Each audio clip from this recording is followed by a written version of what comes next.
9. Há revelações diretas de Deus para os homens? É uma pergunta que não ousaríamos resolver, nem afirmativa nem negativamente, de maneira absoluta. Isso não é radicalmente impossível, mas nada nos dá a sua prova certa. O que não poderia ser duvidoso é que os espíritos, os mais próximos de Deus pela perfeição, se penetram de seu pensamento e podem transmiti-lo. Quanto aos reveladores encarnados, segundo a ordem hierárquica a qual pertençam e o grau de seu saber pessoal, podem aurir suas instruções em seus próprios conhecimentos ou recebê-las de espíritos mais elevados, até mesmo dos mensageiros diretos de Deus. Estes, falando em nome de Deus, poderão ser, por vezes, tomados pelo próprio Deus. Essas espécies de comunicações nada têm de estranhas para quem conhece os fenômenos espíritas e a maneira pela qual se estabelecem as relações entre os encarnados e os desencarnados. As instruções podem ser transmitidas por diversos meios, pela inspiração pura e simples, pela audição da palavra, pela contemplação dos espíritos instrutores nas visões e aparições, seja em sonho, seja no estado de vigília, como se vê em muitos exemplos delas na Bíblia, no Evangelho e nos livros sagrados de todos os povos. É, pois, rigorosamente exato dizer que a maioria dos reveladores são médios inspirados, audientes ou videntes, de onde não se segue que todos os médiuns sejam reveladores, e ainda menos intermediários diretos da divindade ou de seus mensageiros. 10. Somente os espíritos puros recebem a palavra de Deus com a missão de transmiti-la, mas sabe-se agora que os espíritos estão longe de ser todos perfeitos e que existem os que se apresentam sob falsas aparências. Isso foi o que levou São João a dizer: não creiais em todo espírito, mas vede antes se os espíritos são de Deus. Primeira Epístola, capítulo 4, versículo 4. Pode, pois, haver revelações sérias e verdadeiras, como as há apócrifas e mentirosas. O caráter da revelação divina é o da eterna verdade. Toda revelação maculada pelo erro ou sujeita a mudanças não pode emanar de Deus.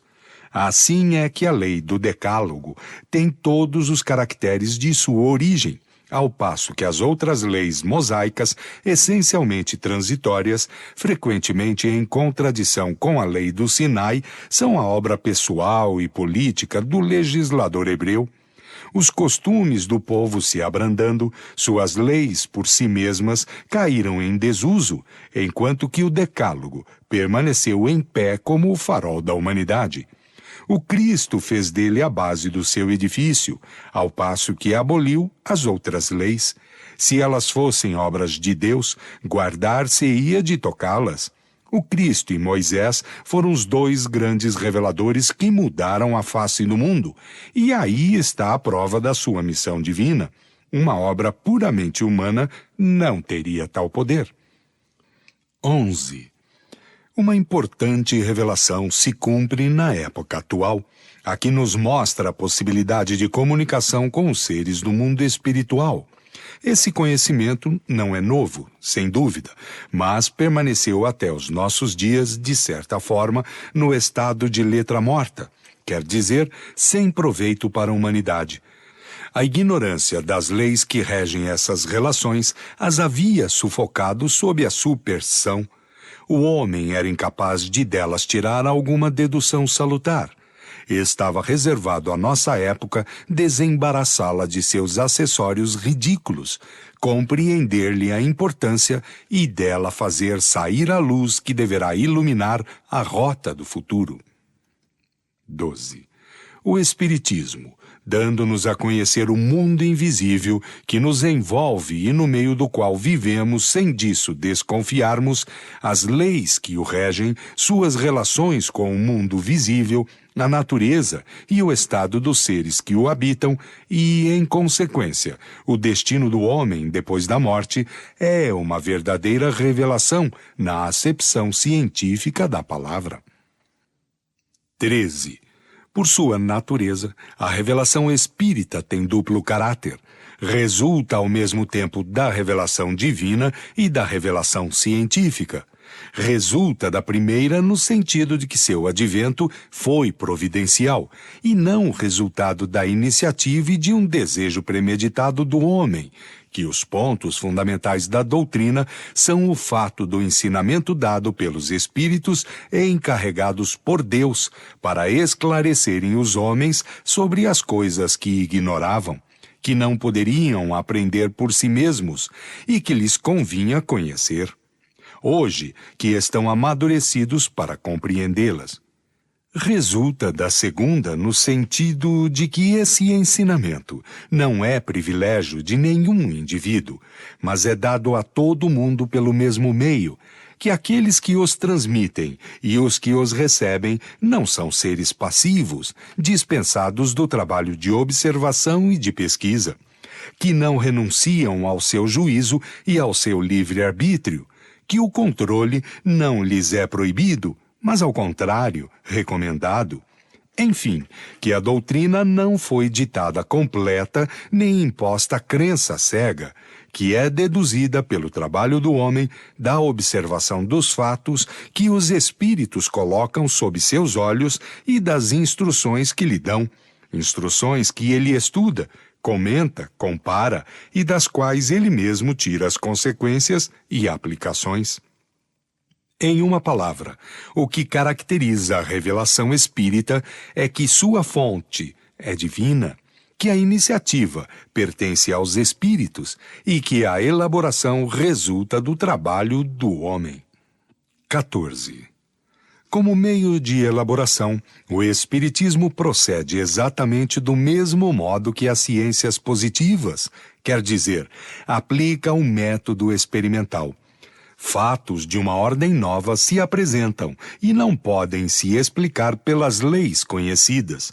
Observa-os, compara-os, analisa-os e dos efeitos remontados às causas chega à lei que os rege. Depois, deduz suas consequências e procura suas aplicações úteis.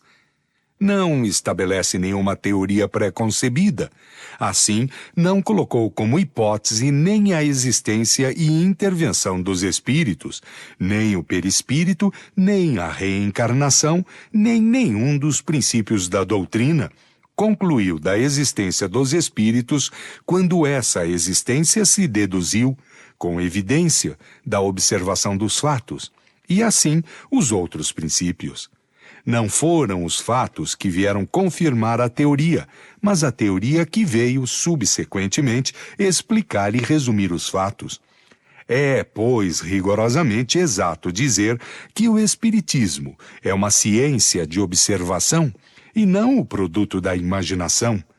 As ciências não tiveram progresso sério senão depois que o seu estudo se baseou no método experimental, mas até esse dia acreditou-se que esse método não era aplicável senão à matéria, ao passo que o é, igualmente, às coisas metafísicas.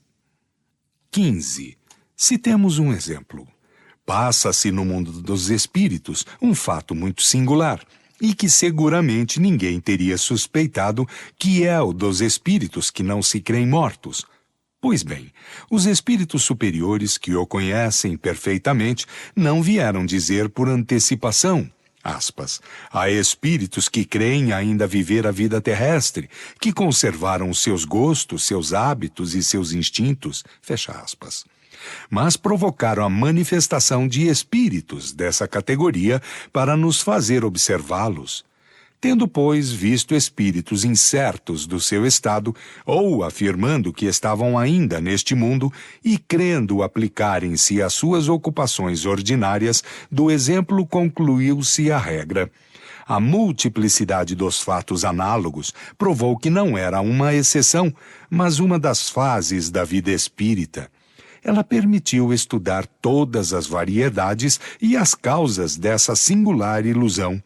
Reconhecer que essa situação é, sobretudo, própria dos espíritos pouco avançados moralmente e particular a certos gêneros de morte, que é temporária, mas pode durar dias, meses e anos. Foi assim que a teoria nasceu da observação. Ocorre o mesmo com todos os outros princípios